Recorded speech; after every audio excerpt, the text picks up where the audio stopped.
Seja muito bem-vindo, seja muito bem-vindo a mais uma edição aqui do Resenha Cast, o seu podcast de Governador Valadares. Aqui você já sabe, todo dia é dia de episódio novo com uma pessoa diferente de uma área totalmente antagônica do personagem anteriormente entrevistado. E hoje, meus amigos, tenho a honra de poder eternizar uma grande história na psicologia. E é através da psicologia que ela salva e transforma vidas. Falo dela, a psicóloga Camila Salatiel, que me dá a honra da sua presença aqui no podcast Eternizador de Histórias, episódio número 1308. Camila, primeiramente, seja muito bem-vinda. E é uma honra inenarrável poder eternizar o seu maravilhoso enredo de vida.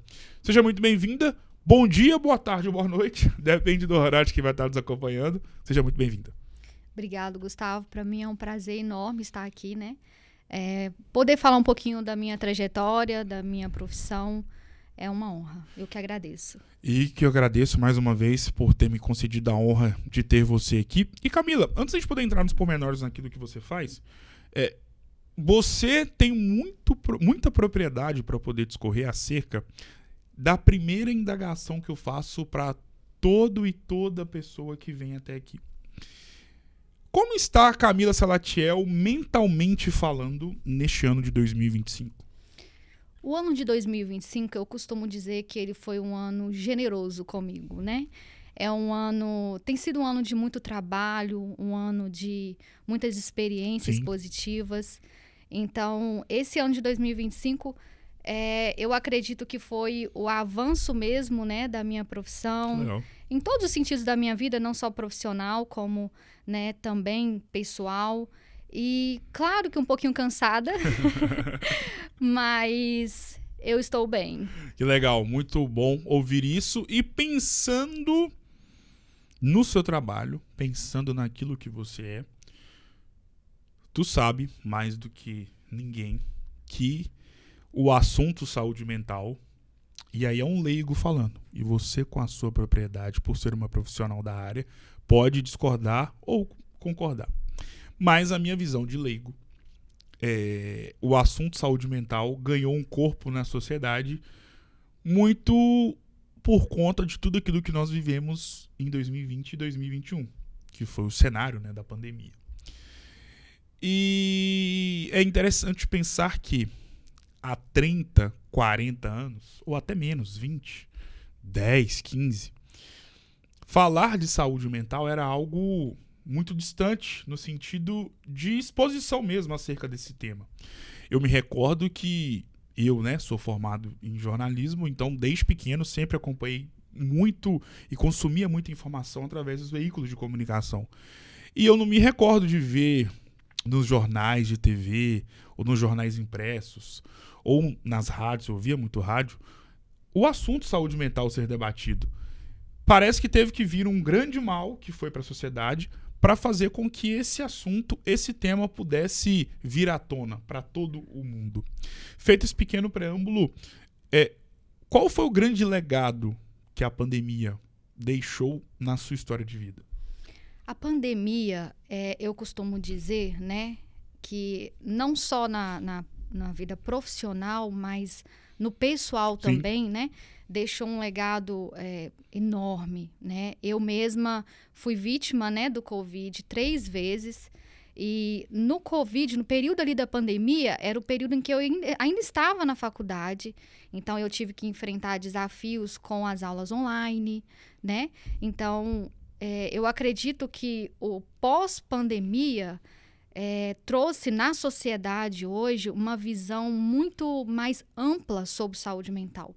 As pessoas têm, acredito que, um olhar diferenciado sobre saúde mental pós-pandemia. E isso é muito bom, né? Sim. É claro que a gente viu a parte muito ruim da pandemia, que foram as pessoas falecendo, tudo que envolveu, né, aquele transtorno todo, mas a gente é muito notável hoje para nós, profissionais da saúde mental, o quanto a pandemia ampliou a visão das pessoas, né? Para a busca da saúde mental, para se cuidar, né? Do quanto é valioso, né? A vida, do quanto é valioso estar vivo, né? E estar vivo bem, estar vivo saudável. Acho que virou uma chavinha, sabe, Gustavo? Para muitas pessoas. Pensando na Camila Salatiel, antes mesmo dela ser uma psicóloga, como era a Camila Salatiel nos tempos de escola? Então, eu sempre fui uma aluna muito tranquila, né? Eu sempre fui... Vou perguntar para os seus pais depois, para confirmar. Pode perguntar. Eu sempre fui uma aluna dedicada, eu sempre corri muito atrás, se tirava uma nota ruim, eu corria atrás, eu pagava aula de reforço. Legal. Então, eu sempre fui bem... Passei pelos os tempos de escola, né? De uma forma legal. Nunca foi um problema na minha família e nunca foi um problema para mim, né? E eu sou uma pessoa muito dedicada, sabe? Eu costumo dizer que um dos meus pilares de vida é a dedicação. Se hoje eu estou aqui, se hoje eu cheguei até aqui, foi através da minha dedicação. Nem sempre teve um suporte financeiro legal, nem sempre tive tudo que eu quis, mas eu sempre fui muito dedicada em tudo que eu quis na minha vida. E ser psicóloga desde lá do ensino médio, né? Talvez algo que desacreditado por mim em algum período do ensino médio, por condições financeiras, né? Morar em uma cidade pequena e ter que se deslocar para uma outra cidade. Mas eu acredito que fazer eu acreditar, né, que era possível, fez com que eu chegasse até aqui.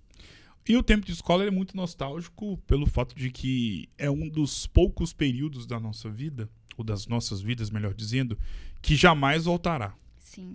Não só aquilo que a gente vive dentro da escola, com os colegas de turma, com os professores, mas tudo aquilo que é a nossa vida durante o período escolar.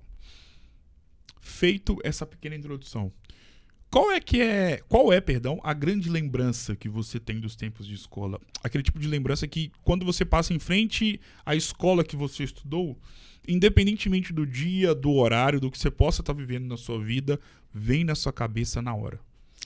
Uma professora. Eu tinha uma professora que hoje ela já, né, se foi, que ela chamava Dona Mirtes, né, bem conhecida na cidade. E ela foi minha professora por muitos anos. E ela me viu nascer, né? Ela me viu nascer e aí ela sempre me chamava de Camilinha e tinha aquele carinho. E todas as vezes que eu passo na porta da escola em que eu concluí o meu ensino médio, eu lembro dela. Eu sempre lembro dela e eu acho que o que marca para mim a minha trajetória escolar é essa professora, que ela sempre foi presente na minha vida escolar. Desde ali, bem pequena, até a formatura mesmo. Você que escolheu a psicologia para sua vida ou a psicologia que te escolheu para ela? A psicologia me escolheu, com toda certeza. Eu não tenho dúvidas disso. Era um sonho, né? A faculdade de psicologia sempre foi um sonho, desde bem nova. Mas chegou um momento em que eu fiz outro curso, né? Mas a psicologia nunca saiu de dentro de mim, né? Sempre quis cursar psicologia e já velha, né? Eu entrei na faculdade de psicologia e me recordo muito bem do meu primeiro dia de aula, né? Legal. Eu já bem com uns 30 anos e ali os meninos de 18 e eu me enxerguei ali dentro daquela sala e falei, vamos embora, Camila, é aqui o seu sonho e é aqui que você vai fazer acontecer. E aí teve medo, sim, né? Porque já tinha concluído o ensino médio há muitos anos. Então, o medo do que estava por vir, né? Mas passei por esse processo. Tive colegas lá dentro também que ajudaram muito, né? Fiz novas amizades. E foi bem tranquilo, né? Foi leve essa parte da faculdade. E ali eu pude entender o porquê que dentro de mim eu sempre nunca esqueci da psicologia. E hoje, atuante, né? Hoje, trabalhando, eu não tenho dúvidas que a psicologia me escolheu. Pensando nisso que você acabou de falar, em relação ao cenário em que você estava inserida, a partir do momento que você adentrou no curso de psicologia dentro de uma universidade, me veio na cabeça a seguinte ideia, que se transformará em uma pergunta, que é a seguinte. Tudo na vida, claro, a vida é muito complexa, mas existem muitas situações na vida onde nós temos que se adaptar aos ambientes dos quais nós estamos fazendo parte. Isso vale para tudo, vida profissional, amorosa ou alguma situação que acontece ali momentaneamente, você tem que se adaptar àquele contexto. E na sua vida acadêmica, você teve que se adaptar a um contexto onde você fazia parte, né, e vivia uma fase de vida totalmente diferente da maioria dos seus colegas de turma. Sim. Em relação a tudo na vida. Como é que foi para você se adaptar a esse contexto onde ali você tinha meninos e meninas que viviam uma vida e estavam em contextos de vida totalmente diferentes em relação ao que você vivia na época? Eu tive medo. Porque justamente por conta dessa faixa etária, né? Sim.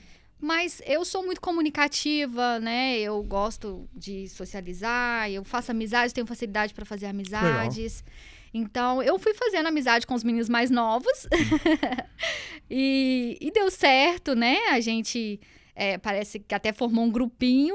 E eu era a mais velha do grupinho, continuo sendo. Esse grupinho ainda existe, eu continuo sendo a mais velha. Mas eu pude aprender muito ali, sabe, Gustavo? Eu aprendi muito com aqueles meninos mais novos. Acredito que eles aprenderam comigo também, claro, né? E ali foi uma troca muito interessante. E eles me ajudaram muito na faculdade, esses amigos. Todos na faixa etária de 19, 18, 20. E eu ali com uma experiência, com uma bagagem já, né? Já trabalhava e estudava. Então, foi muito bom. Eu desmistifiquei aquilo que estava já quando eu cheguei na sala, né? Aquele baque. Então, foi desmistificado por mim a partir do tempo, né? Que foi acontecendo, claro, ali dentro da classe. Qual foi, além desse, claro, o período mais desafiador que você teve dentro da faculdade de psicologia? Foi o ir para a faculdade. Por quê? Eu moro em uma cidade que eu estudava em Caratinga, então eu moro em Tarumirim. 1h30, né, de ônibus. É o deslocamento, né? Esse deslocamento foi a parte mais difícil, com toda certeza. Porque eu trabalhava durante o dia e estudava à noite, chegava em casa meia-noite, né? Então, esse desgaste, gerou um desgaste mesmo, que no último ano da faculdade eu já estava totalmente esgotada, eu já estava indo de carro mesmo para a faculdade alguns dias para amenizar, né? Esse translado. A parte, acho que mais crucial foi mesmo o trabalhar e estudar, dormir tarde, acordar cedo, né? Às vezes o ônibus quebrava no caminho e aí ter que ficar na estrada. Acho que isso foi a parte crucial. E lá atrás eu imaginava que seria as matérias, sim, que seria, né, a parte acadêmica ali mesmo, que seria mais difícil para mim, mas eu fui entendendo que o que mais foi crucial para mim foi essa parte do translado. Tem dias e dias na nossa vida. E como diria o filósofo desconhecido, tem dia que é noite. E mediante a tudo isso que você citou e fez questão de ressaltar que foi um dos períodos mais desafiadores que você enfrentou durante o seu processo acadêmico, que era o ir para a faculdade, eu imagino que na ida, ou talvez principalmente na volta, num dia que foi totalmente noite, na estrada, voltando para casa, sabendo que tinha que chegar em casa, dormir para acordar muito cedo no outro dia, imagino eu que já deve ter acontecido de um dia ter sido muito marcante por você ter tido muitos pensamentos de desistência, muito por conta do cansaço, do desgaste. Existiu esse momento nessas voltas na estrada? E se existiu, por que ele não se consumou? Obviamente, até pelo fato de que hoje você é uma grandiosíssima psicóloga. Existiu, sim. existiu esse momento que pesou, né? É aquele momento em que a gente se percebe, eu tenho que dar conta, né? Tá cansativo, mas eu tenho que ir em frente, tá quase lá, não desiste, né? E esses momentos escuros, eu acredito que todo acadêmico, ele passa por ele, né? Então, existiu sim esse momento, até mesmo na reta final ali, dar conta dos estágios, né? Ter que deslocar, como eu fiz um estágio em Caratinga, então Sim. tinha que deslocar para Caratinga mais cedo e vir embora tarde e ir para a faculdade sem tomar banho, às vezes, porque já estava lá durante o dia fazendo estágio, né? Comer essas coisas de lanchonete mesmo, porque não tinha ali como eu comer a comida da minha mãe naquela época. Então, esses momentos, assim, sombrios, né? Vamos dizer, eles acontecem, sim, e aconteceu comigo, sim. Qual foi e como foi o seu processo de inserção no mercado de trabalho logo após a formação como psicólogo? Então, depois, logo que eu formei, eu comecei a atuar no sistema público de saúde, né? No SUS. Sim. Ali foi a minha porta de entrada no mercado de trabalho. E aí eu formei em dezembro. Quando foi fevereiro, eu já iniciei no sistema público de saúde. E ali eu fiquei uma boa parte, né? Eu saí do sistema público esse ano. Sim. Foi em maio de 2025. E a partir dali, do sistema público, eu comecei a ficar conhecida, né? Dentro da minha profissão, fazendo o meu trabalho, com muito amor, né? Porque eu faço exatamente com muito amor, eu gosto Sim. muito do que eu faço. E aí eu fui criando uma clientela fora, né, do sistema público também, inserindo em outras clínicas também, em outras cidades da região também. Então, a inserção foi mesmo pelo sistema público de saúde. Tenho muita gratidão, né, por ter ingressado ali. Foi desafiador, sim, porque a gente já chega, né, cair de paraquedas, né, lá dentro, e corri atrás do que eu não sabia, fui buscar o que eu não sabia, fui aprender, né, a trabalhar com aquela demanda que era uma demanda grande, né, tendo um jogo de cintura também, que a gente tem que ter. E graças a Deus deu muito certo.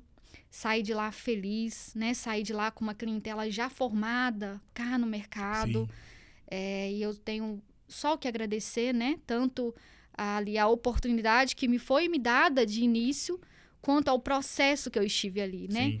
Criei vínculos, participei de muitas histórias, tive muitas evoluções, e até hoje essas pessoas, esses pacientes, alguns me veem na rua, né? Que legal. E a gente dá um tchauzinho às vezes não tem como parar e conversar um pouquinho, mas dá um tchauzinho. Muitos destes também foram comigo para o particular, né? E a gente está aí no processo terapêutico juntos também. Então, a minha inserção foi assim, foi através mesmo do público, né? Do SUS.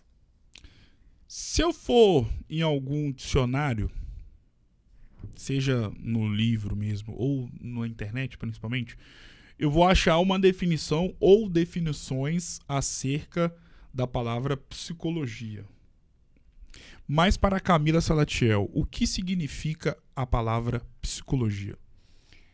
Psicologia para mim é acolhimento, é humildade. Psicologia para mim é uma escutativa. Sim. É transformar e ser transformado. Não tem outra palavra que possa definir, porque através da psicologia, todos os dias eu sou transformada. Todos os dias eu sou um ser humano melhor. E eu posso ajudar ali e fazer a diferença na vida de pessoas que também hoje conseguem, né, ter uma estabilidade emocional melhor, conseguem passar pelas suas demandas de uma forma melhor. Então, a psicologia, para mim, nada mais é do que acolher, né, e ser acolhido. Sobre o papel de vocês, psicólogos, tem uma parte muito interessante que eu percebo vendo no dia a dia, conhecendo profissionais aqui da cidade, ou através das redes sociais, e vendo os debates que hoje em dia estão muito em voga, né, acerca de muitos assuntos ligados a uma saúde mental saudável, podemos dizer assim, que é o papel do psicólogo nas mentes depressivas. E pensando naquilo que você faz no dia a dia, vamos voltar mais uma vez para a questão das definições.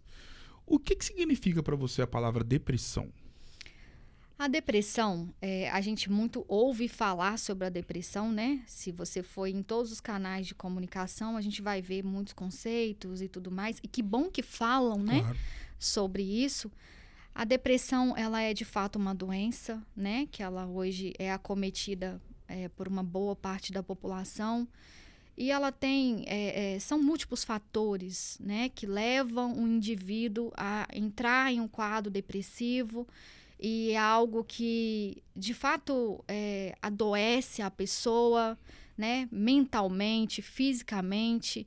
E a depressão, eu acredito que quando o indivíduo ele é tomado, né, pela depressão, se ele não busca, né, o tratamento, a adequação àquilo que precisa ser adequado na vida dele, de fato, é crucial para muitos, né? E a depressão, ela pode sim trazer um prejuízo muito significante na vida da pessoa, mas a gente entra no potencial humano também, né? No potencial que o indivíduo tem de ressignificar, no potencial que o indivíduo tem de colocar a vida dele diante de um outro lado da história, né? Não é fácil, mas é possível. Então, nós, profissionais da saúde mental, estamos ali todos os dias, né? Eu tenho demandas todos os dias de quadro depressivo, tanto agudo quanto mais leve, mas estamos ali juntos, né? Quando o paciente ele se compromete em querer ajuda, em querer melhorar, em querer restabelecer a sua saúde, né? Ele consegue, né? É uma luta diária, constante, mas é algo que é possível, né? Ter uma vida. Eu tenho vários pacientes que estão dentro do processo depressivo, mas que estão caminhando de uma forma significativa. Existe ali os altos e baixos, né? Também dentro da depressão, que eu acho que é marcante para esses indivíduos que são acometidos, mas conseguem, né? Através da ajuda psicológica, da psiquiatria, né? Conseguem passar por esse caminho, chegando lá na frente com uma ressignificação muito grande. O que leva uma pessoa a ter depressão? Então, hoje, eu sempre falo que nós somos acometidos por muitos estímulos, né, Gustavo? Nós vivenciamos muitos estímulos todos os dias na nossa vida. A partir do momento que eu saio de casa, e até mesmo dentro da minha casa, eu tenho muitos estímulos. Nós estamos aí no século que avança cada dia mais, a tecnologia avança cada dia mais, né? E além daquilo que nós trazemos de demandas de problemas familiares, nós temos aquilo que está à nossa volta também, né? Então, a depressão, de fato, muitas pessoas entram no quadro depressivo através da negligência, também existe, né? De não procurar uma ajuda, e esses estímulos nos fazem a cada dia mais estarem talvez mais definhados, né, na nossa saúde mental. Então, de fato, acho que é um processo. Acho que é como se fossem as bolinhas ali que vão enchendo, né? Claro. A piscina de bolinha. Acredito que na nossa vida é assim. Se a gente não se atentar que, de fato, poxa, eu não tô legal, né? O que está acontecendo comigo? E buscar esse autoconhecimento, chega a um momento em que, de fato, você vai acometer, né, aquilo que vai ser, talvez, crucial na sua vida. Existem sinais onde pode ser perceptível e visível que uma pessoa se encontra num quadro depressivo? Existe, com toda certeza. Existem, sim. Geralmente, algumas pessoas, a gente não vai generalizar para todos, mas existem algumas pessoas que os sinais são muito claros, mas a própria pessoa não consegue identificar, né, que ela precisa de ajuda, que ela está entrando em um quadro depressivo menor, né? e ali aqueles sinais eles vão avançando, né? Então os sinais existem. Cabe a cada um de nós, né, a busca por esse autoconhecimento, Sim. por identificar em nós e principalmente procurar ajuda. Pensando na procura por ajuda, como você mesma disse, existem sinais onde a própria pessoa que está passando por esse e que está tendo nele, né, ou nela, esses sinais latentes, ela não consegue perceber. Sim. Aonde entra a importância da rede de apoio, especificamente analisando esse tipo de contexto? Como eu trabalhei no SUS, geralmente lá funcionava da seguinte maneira. Hoje, quando o paciente ele entra na UBS, né, ele faz a avaliação médica, e talvez ele vai até por uma queixa, né, passar com o médico e tudo. Acredito que o profissional, quando ele tem um olhar refinado para avaliar o indivíduo como um todo, né, a gente consegue fazer uma captura desse paciente, a gente consegue fazer, eu digo, do sistema em que eu estava Sim. inserida, trabalhando ali, né, na UBS. Então, muitas vezes acontecia que o profissional, o indivíduo, ele ia para uma consulta, talvez um idoso, e ali mesmo o médico já fazia um encaminhamento, ele não ia buscar um encaminhamento para psicologia, mas o médico já fazia um encaminhamento para psicologia, porque a queixa em que ele relatava naquela consulta não era talvez de sintomas físicos, mas totalmente emocionais. E ali já era direcionado para a psicologia ali dentro mesmo. Então, eu torço muito, Gustavo, para que essa rede de apoio, hoje a gente já tem uma rede de apoio muito grande, né? Sim. Tem o CAPS, que hoje é inserido nas cidades, né? Onde o indivíduo ele entra ali e ali ele é cuidado, ali ele é acolhido, onde ele é tratado como ele tem que ser tratado. Então, muitos hoje têm essa oportunidade de serem acolhidos, né? Ainda existe muito que avançar na equipe multi. Eu sempre digo isso. Existe muito que avançar, mas já avançou muito. Tanto que eu mesmo já tive pacientes que falaram, mas eu fui para o médico e ele me mandou para o psicólogo. E eu não sei por que eu estou aqui, né? Então, assim, não consegue identificar ali os sintomas de fato, sabe? Mas ali na rede de apoio, na equipe multi, esse indivíduo ele é direcionado e ali ele vai receber o tratamento que é necessário. Então, olha que interessante isso, né? Imagina se em todos os lugares, se todas os BSs fossem dessa maneira, Sim. né? Como que nós diminuiríamos muito o número de casos de autoextermínio, entre outros diagnósticos, né, da saúde mental. Pensando no tratamento, por que é sempre indicado para um paciente que se encontra num quadro de depressão praticar atividade física?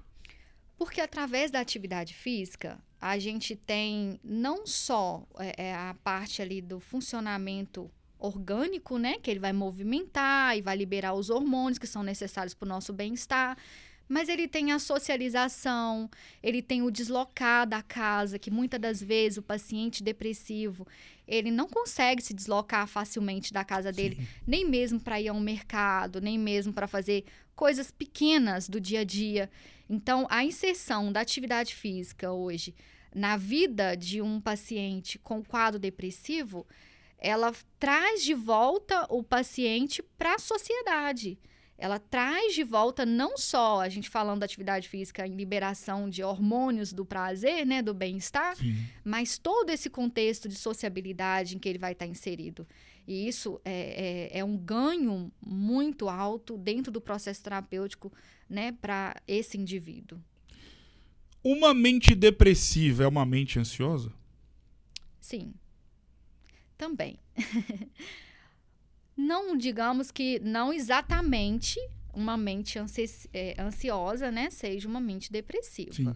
Mas a gente acredita que a ansiedade, ela leva, sim, né, a outros fatores levando a uma depressão, né?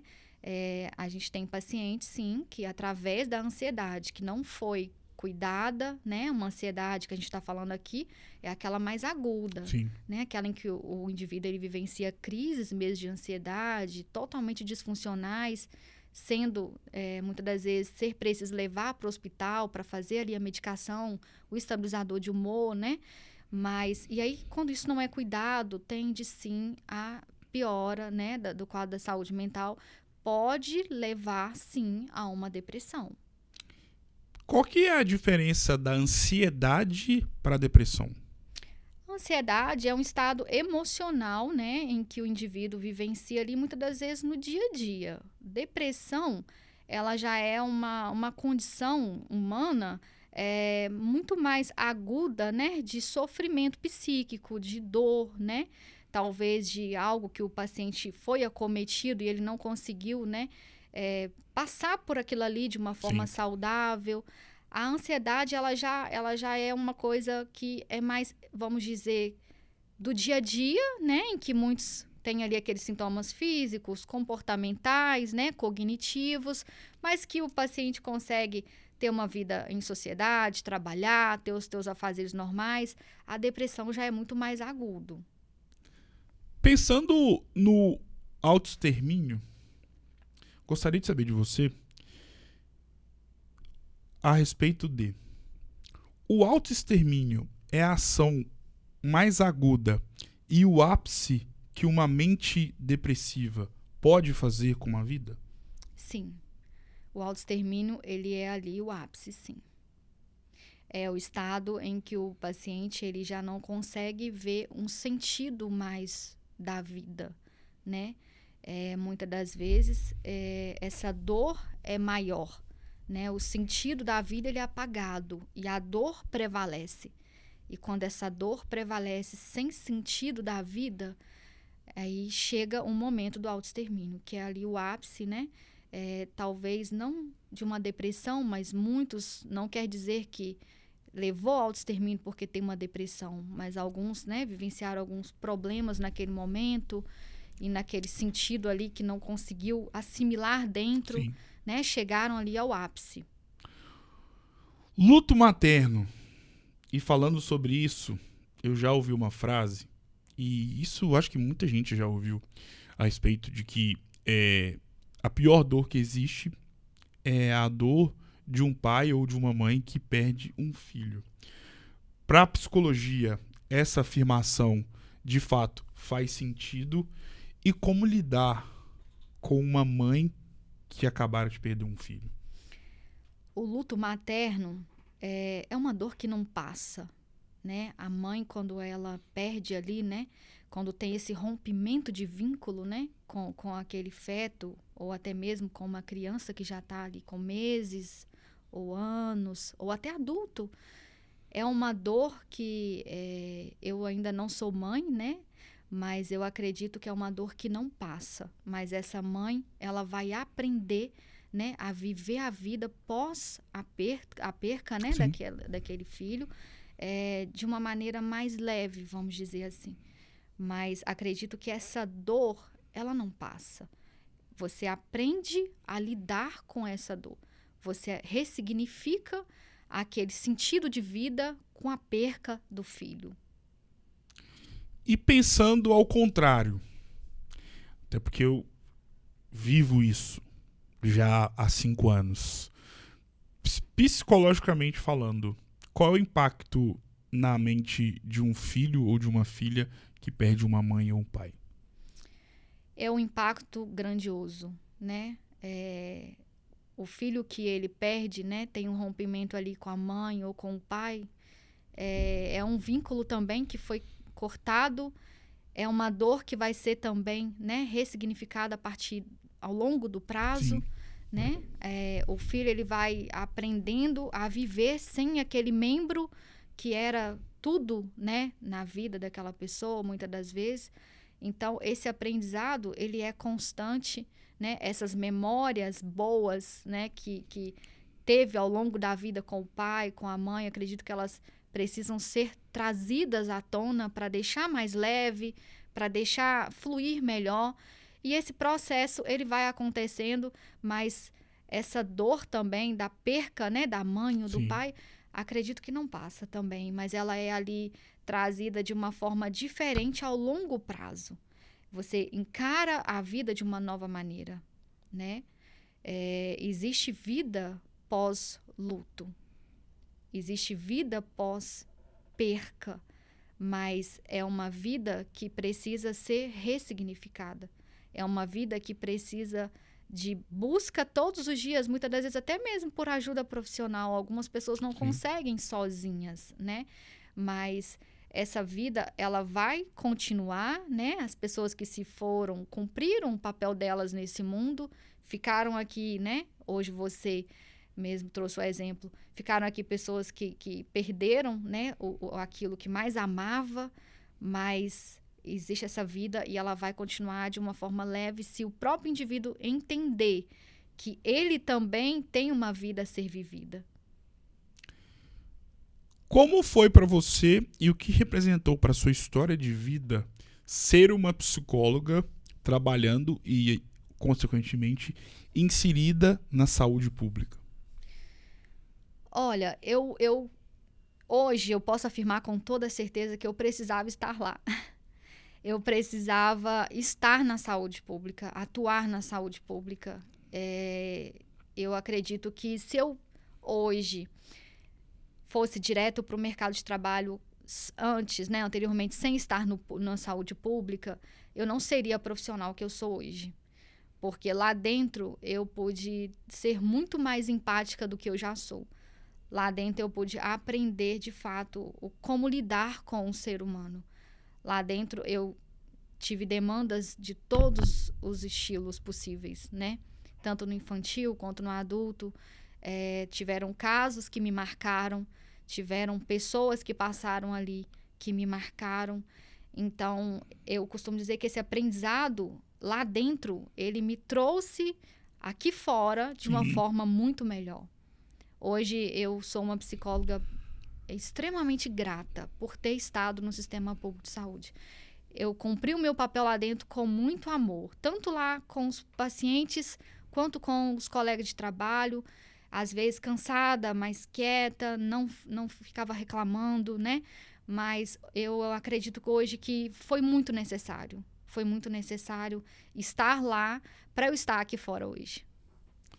Pensando na sua inserção dentro da saúde pública, e eu costumo dizer, eu tenho uma mãe que hoje é aposentada, mas que durante muito tempo atuou como dentro da saúde pública, e conversando com outros profissionais, às vezes de outros segmentos do seu, que também atuaram durante um período das suas vidas na saúde pública, muitos me disseram que a partir do momento em que elas entraram e viveram e vivenciaram dia após dia toda a rotina dentro de um hospital regional, elas puderam ver a vida real. Sim. E em qual sentido? E eu complemento. Todos nós vivemos em bolhas. E às vezes essa bolha, essa redoma, faz com que a gente pare e perca a noção de que, e às vezes nem é culpa nossa, porque todos nós vivemos em bolhas, que existe a nossa vida, existe a vida dos nossos amigos, dos nossos familiares, só que existe uma outra vida e de pessoas que vivem uma realidade totalmente diferente da nossa. Sim. Então, às vezes, a gente está reclamando de algum problema que nós temos, só que uma outra pessoa que está numa outra bolha, podemos dizer assim, daria a vida para poder ter o seu problema, porque o problema dela é muito maior. Enfim, qual que foi a grande história que você teve a oportunidade de presenciar e que através do seu trabalho enquanto psicóloga você pôde transformar ou salvar essa vida? Teve um fato que me marcou muito no ano de 2024 na saúde pública. Eu recebi uma paciente no consultório em que a queixa que ela trazia é porque ela não tinha nada para comer em casa.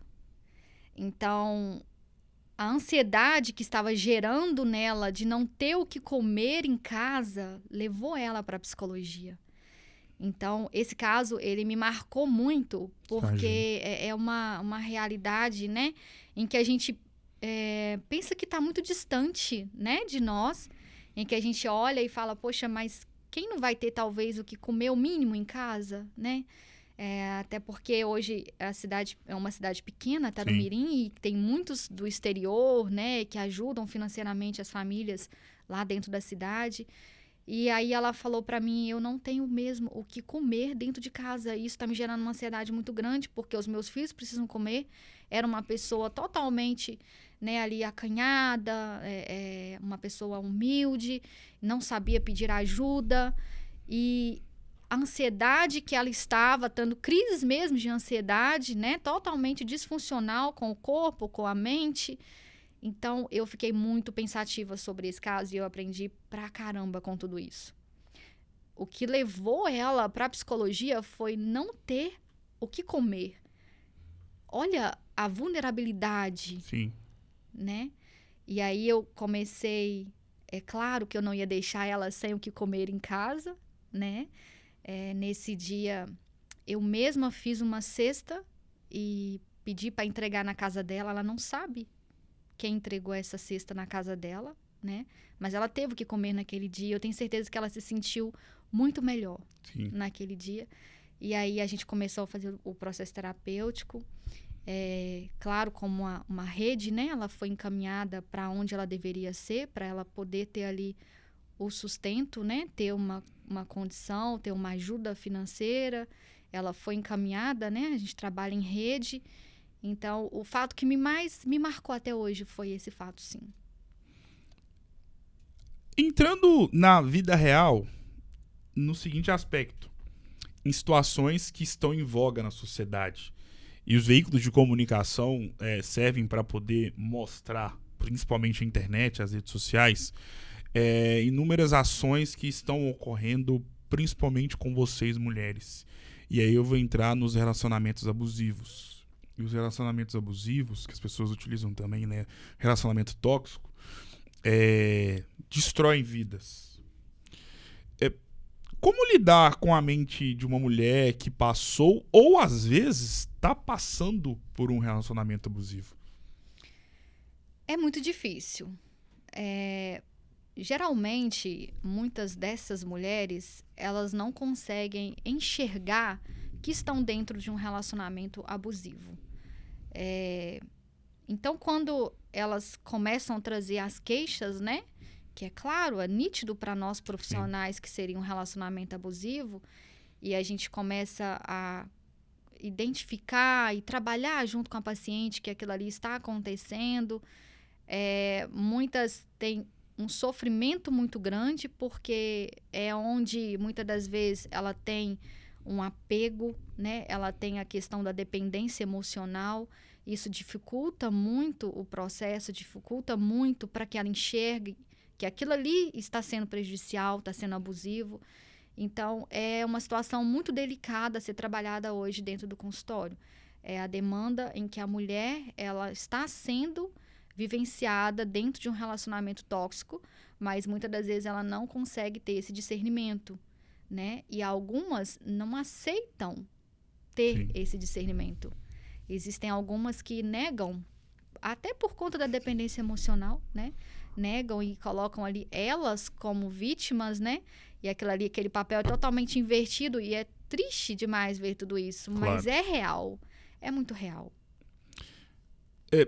Além desse fato, né, desse tipo de acontecimento, infelizmente os veículos de comunicação mostram outras situações que ocorrem com vocês, mulheres, que são nefastas e que eu, como leigo, tá? E até porque outrora, há bastante tempo, coisa de 10, 11 anos atrás, já vivi e sei o quanto que machuca uma mulher, que é a questão do estupro. E toda vez que a gente repara, né, vê alguma entrevista de uma mulher que aconteceu esse fato com ela, eu, como leigo, mais uma vez, reforço aqui minha posição, porque quem tem propriedade para poder falar sobre questões mentais aqui é você, obviamente. Mas eu, como homem, penso, né? Essa é a pior ação que uma mulher pode receber, no sentido de morrer estando viva. Podemos dizer assim, me corrija se eu estiver errado. É um assunto que me arrepia muito, porque eu já vivi isso com uma companheira que foi, infelizmente, estuprada há 12, 13 anos. Enfim, como lidar com uma mente tão machucada por dentro e que viveu uma situação que jamais sairá da própria mente? Hoje, Gustavo, eu costumo ter no consultório demandas desse tipo. Acredito que não só eu, mas muitos outros profissionais da psicologia, o número cresce a cada dia. Sim. O número cresce, é assustador muitas vezes. Isso a gente volta lá atrás, né? Entra no contexto lá da formação do indivíduo, entra na formação de caráter, entra na formação ali das tuas crenças e tudo. E a mulher, quando ela chega a ser vítima, né, de um estupro, ela entra dentro desse contexto que, como você mesmo trouxe, não é apagado da mente, não é desfeito, né, como um papel que você rasga e tá tudo bem, jogou fora, mas as marcas ficam, né, ela vivencia ali as marcas daquele episódio, mexe com toda a estrutura psíquica, né, física, com a autoimagem, com tudo que envolve, né, a saúde da mulher. E é um processo diário na vida da mulher. É triste, é doloroso, né, mas a mulher, ela demanda um tempo para ela se enxergar novamente como uma mulher, talvez. E é necessário acompanhamento, é necessário muito acolhimento, é necessário tanto dos profissionais quanto da família, né? Sim. Esse acolher, esse dar suporte, porque é algo que acontece debaixo dos nossos olhos a todo momento. E algumas têm coragem de ir procurar ajuda, muitas outras não. Então, as que estão procurando ajuda, né, vão ser ali cuidadas, né, vão ser acolhidas e vão ter uma vida, talvez, com essas marcas, mas lá na frente elas vão conseguir passar por esse processo de uma forma melhor. Mas as que não estão, Sim. né? A gente pensa nessas que vivenciam isso, mas que não têm coragem nem mesmo de procurar ajuda. Não têm coragem de falar sobre, não conseguem falar sobre, né? É muito delicado tudo isso e assustador ao mesmo tempo. O que representa para a sua história de vida salvar e transformar vidas através da psicologia? Salvar e transformar vidas. Pesado e responsabilidade, Eu né? não falei bonito agora, viu? Nossa senhora, brincadeira. Muita responsabilidade, mas eu acredito que eu quero deixar um legado nesse mundo através da minha profissão. Tem a Camila filha, né? Tem a Camila namorada, tem a Camila profissional. Sim. Mas eu acredito que o meu legado, que eu sempre penso muito sobre isso, né? Que eu quero deixar aqui nessa terra, que eu pude contribuir. Salvar seria uma palavra muito forte. Talvez eu não vou conseguir ajudar o paciente como ele precisa. Sim. Mas eu quero poder contribuir para que as pessoas que passem por mim, né, para que as pessoas que estejam comigo ali no processo terapêutico, elas possam pelo menos se encontrar um pouquinho mais, que elas possam conseguir se enxergar um pouquinho mais e se enxergar de uma forma mais positiva, porque quando a gente se vê de uma forma melhor, as coisas acontecem melhor ao nosso redor. Claro. Né? Quando eu me coloco em posição de um ser humano totalmente congruente, né, em funcionamento com aquilo que está na minha frente, eu consigo lidar melhor comigo mesmo e, consequentemente, ao meu redor. Então, acredito que o ápice, né, de eu estar totalmente bem, eu estar totalmente curado, o paciente dizer, né, eu estar totalmente curado daquilo que eu estou levando para o consultório, talvez ele não vai conseguir acessar. Mas se eu conseguir fazer com que o meu paciente esteja melhor com ele mesmo, eu acho que eu já estou feliz, sabe? Porque é algo que me faz querer ser psicóloga a cada dia. É ver os meus pacientes se encontrando. É ver os meus pacientes conseguindo lidar com as próprias questões de uma forma mais leve. Diferentemente do que acontecia outrora, hoje em dia existe um movimento de muitas mães que possuem filhos pequenos ainda, que são crianças de 5, 6, 7, 8 anos, que não têm nenhuma intercorrência, mas essas mães já estão fazendo com que os seus filhos possam ter contato com a psicologia, até mesmo para poder se conhecerem. O quanto que é importante esse movimento que é atual e inimaginável de acontecer há 10, 15 anos. Extremamente importante, né? A criança que é inserida hoje na terapia, ela se torna um adulto melhor com toda certeza, né? E ela vai sendo trabalhada ali, né, na psicologia bem desde pequenininho, aquilo que precisa ser trabalhado pelo olhar da psicóloga, pelo olhar da família, né? Não é indiferente de diagnóstico, né? Mas a criança que é inserida na terapia, ela tem uma vida em sociedade diferente, ela tem uma vida escolar diferente, em família, né? Hoje, as mães se atentam muito mais para isso, Sim. né? Hoje, eu atendo muitas crianças, né?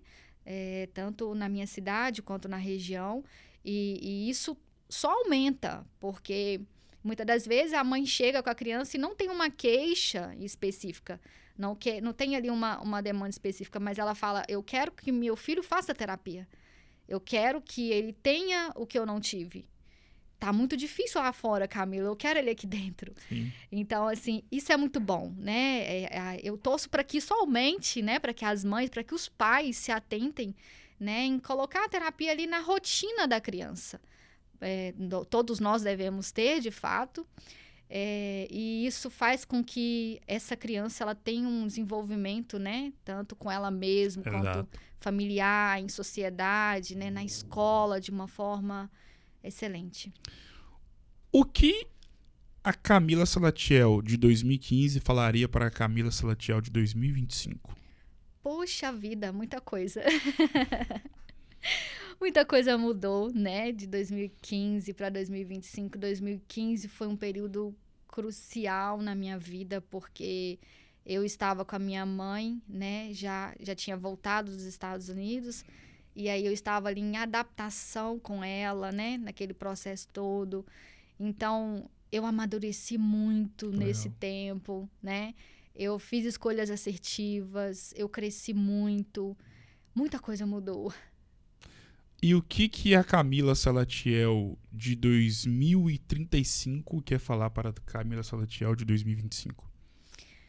Olha, Gustavo, eu tenho a minha avó, quando criança, eu cresci ouvindo a minha avó dizendo um versículo da Bíblia, que fala que há tempo para todas as coisas debaixo do céu. E aí, várias vezes ela me chamava e falava, Camilinha, há tempo para todas as coisas, né? E isso, assim, marca a minha vida, porque eu não sei o que vai estar acontecendo na minha vida daqui a pouco, daqui 2035, né? Mas eu tenho certeza e muita certeza que há tempo para todas as coisas acontecerem. E hoje eu vivo isso de uma forma, eu me apego muito a esse versículo. Isso me traz paz, isso me deixa bem, isso me traz tranquilidade. E, de fato, as coisas acontecem, né, na nossa vida exatamente no tempo que eu acho que elas têm que acontecer mesmo. E estão acontecendo na minha vida hoje. E eu me pego lembrando da minha avó falando desse versículo comigo sempre. Então, eu acho que daqui a uns anos, talvez eu nem esteja mais aqui, mas eu vou ter cumprido aquilo que a minha avó falava para mim, paciência, né? Há tempo para todas as coisas acontecer. E hoje eu vivo neste lugar de paciência, de esperar o tempo certo. E tem acontecido as minhas coisas dentro do tempo certo.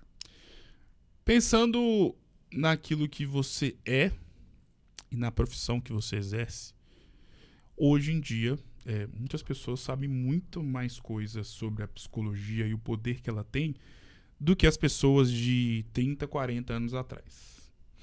Mas o que as pessoas ainda não sabem, mas que vocês profissionais gostariam que eles soubessem, que essas pessoas soubessem em relação ao poder que a psicologia tem na mente humana?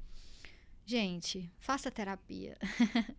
Né? Eu gostaria que todo mundo fizesse terapia. É um poder construtivo. Sim. Né? É um poder construtivo, é uma construção interna, é uma construção daquilo que vai ser vivido, né, no dia a dia.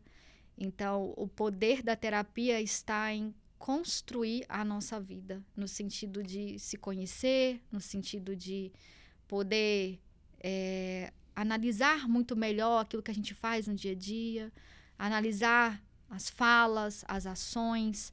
A terapia, ela tem esse poder de fazer com que o indivíduo ele se olhe, se conheça e ele consiga lidar cá fora de uma forma muito melhor e principalmente com o interno. A nossa vida, ela se parece com um livro, né? Sim. Com páginas positivas e páginas negativas. E são assim todos os livros que já foram lançados. Só que o mais interessante é que Deus nos dá a propriedade de fazer com que nós mesmos possamos escrever as páginas presentes nos livros das nossas vidas. E todo livro que se preze vai ter as páginas, vai ter o título, vai ter a capa, vai ter a conclusão, vai ter a ilustração da capa, vai ter a enumeração das páginas e uma outra coisinha que começa com a letra C que todo livro tem e que você vai me responder agora. Já falei capa e conclusão.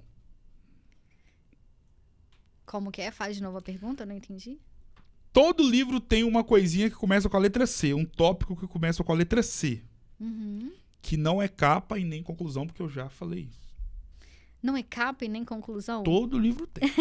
Todo.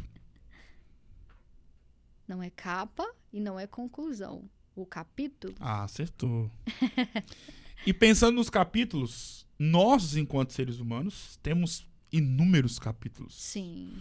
Positivos ou negativos. Capítulos contando histórias maravilhosas e capítulos contando histórias não tão bonitas assim. Isso faz parte da nossa vida. E, como eu disse anteriormente, Deus é tão maravilhoso que Ele nos dá a oportunidade de sermos autores dos livros das nossas vidas. Logo nós também escrevemos os capítulos da nossa história de vida. E os capítulos podem ser um dia, um momento, um período, que se assemelha muito com momentos, né? Um ano muito específico, uma conversa que ali delimitou uma mudança na sua vida profissional, amorosa, enfim. E pessoas que são tão importantes e únicas que às vezes o nome dessas pessoas, ou os nomes dessas pessoas, melhor dizendo, poderiam ser o título do livro da nossa vida. No livro da vida da Camila Salatiel, qual é o peso e a importância do nome Zildete? Tudo. Tudo na minha vida. Acho que a minha mãe, ela trouxe, né? Eu até me emociono porque é tudo. Não tem como eu falar da minha mãe, porque tudo que eu tenho hoje, né, de garra, de dedicação, eu carrego dela. É uma pessoa que sempre me inspirou a correr atrás, né, a buscar, que é o que ela fez durante toda a vida dela pelos filhos, né, Sim. por mim, pelo meu irmão. Então, a minha mãe, né, seria o top 1 da minha vida. Não tem como colocar minha mãe em outro lugar a não ser força, a não ser coragem, que é o que eu carrego hoje dentro de mim. Qual é o momento mais especial que você já viveu com a sua mãe? Foi quando ela retornou dos Estados Unidos, né? Ela ficou um período lá. E quando ela retornou de lá, foi um momento muito, muito especial. Porque quando ela foi um momento muito triste. Então, quando ela voltou, eu ali um pouco perdida, né? Porque foram muitos anos que ela ficou longe. Mas dentro de mim tinha uma alegria que não cabia dentro de mim, sabe? Então, acho que o melhor momento foi esse. Foi quando o retorno. Eu tenho muitos outros momentos com a minha mãe, maravilhosos. Eu e ela, a gente tem uma convivência muito legal. Eu tento ser presente na vida dela, não só dela, mas do meu pai, né? Muito mesmo com a correria, fazendo muitas coisas no dia. Mas eu tento ser presente e eles são tudo na minha vida, tudo. Como eu disse anteriormente, nós temos capítulos bons e ruins, tristes e alegres. No livro da vida da Camila Salatiel, qual é o capítulo mais triste e o que você fez ou está fazendo para arrancar as páginas referentes a esse capítulo triste da sua história de vida?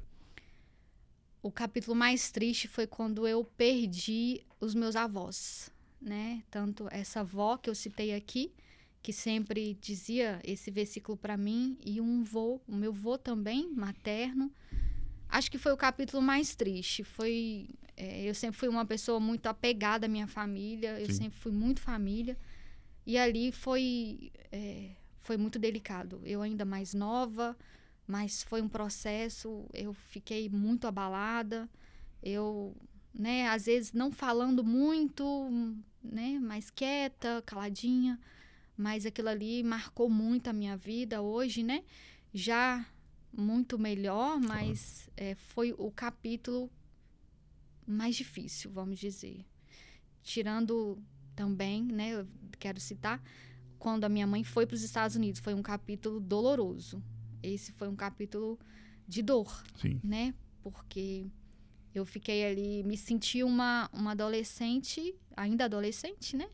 Totalmente dependente da mãe, né? Naquela época lá atrás, as meninas de 11, 12, 13 anos eram muito dependentes da mãe, né? E eu brincava até de boneca, né? Na época, as meninas dessa idade já não brincam mais de boneca. Exato.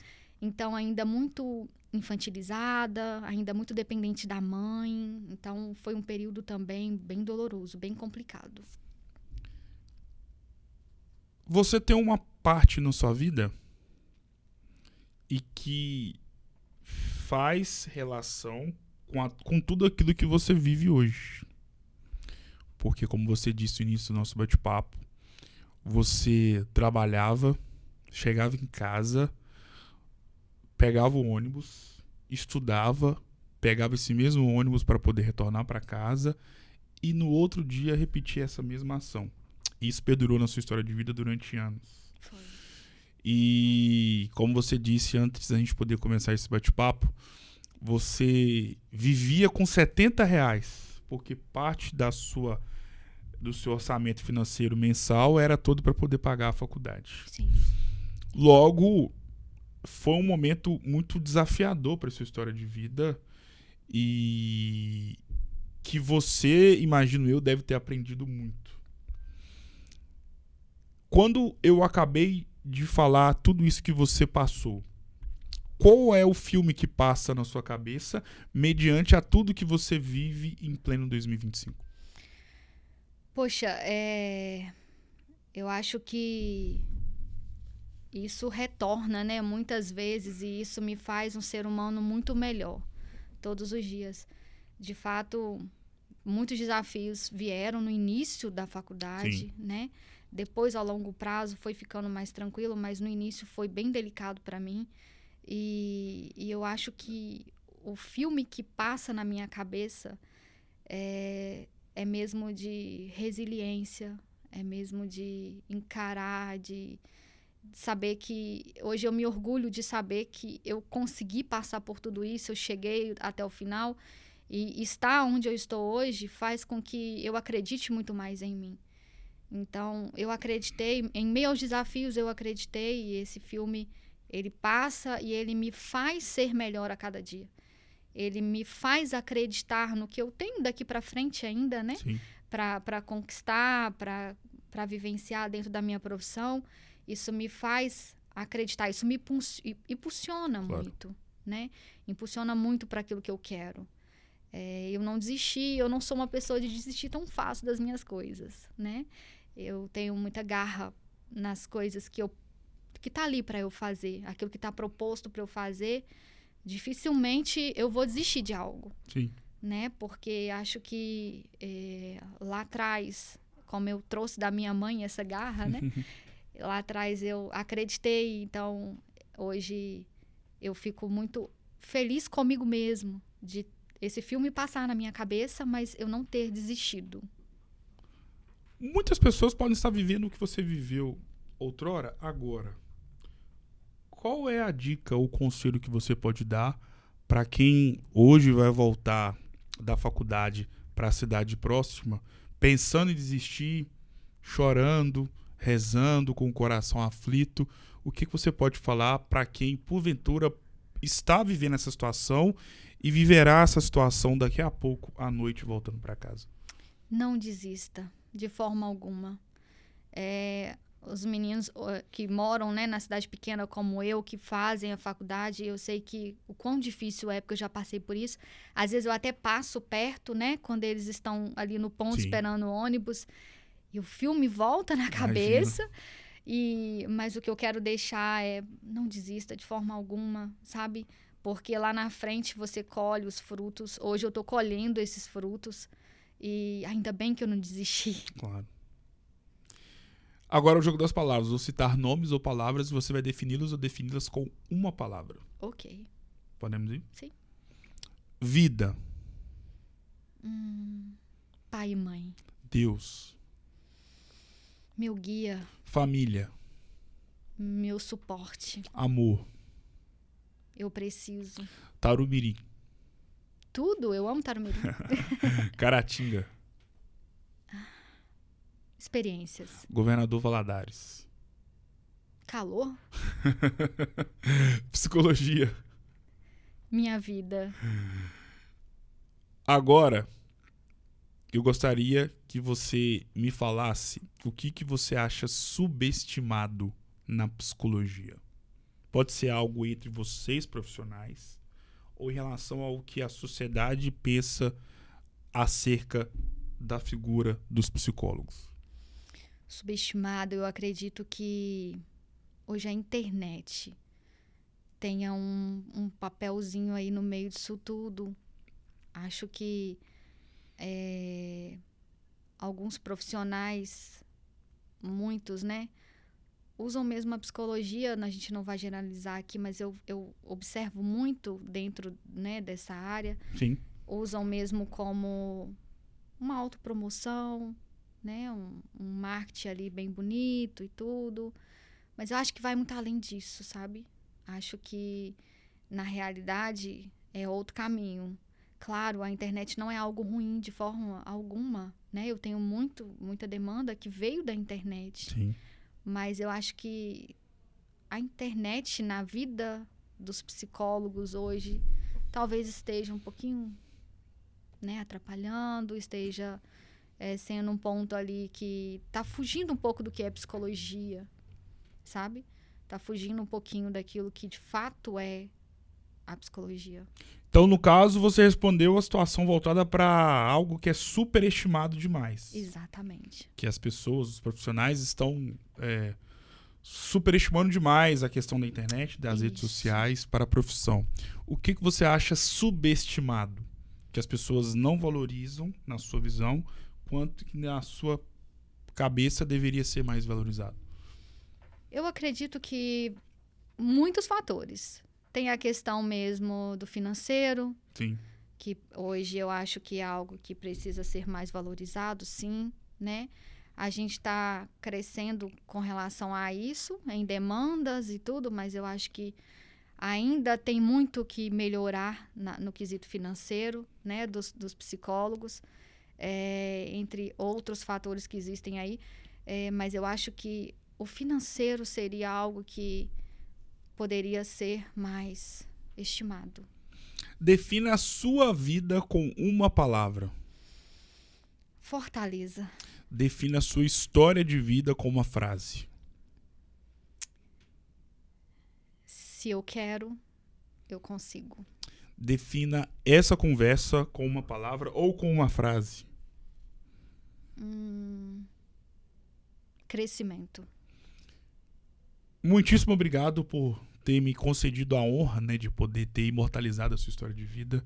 É sempre bom conversar com profissionais ligados à psicologia, até pelo fato de que vocês possuem, né, a capacidade de salvar outras vidas ou transformá-las.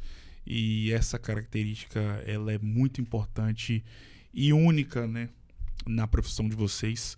Sucesso, parabéns por ser quem você é.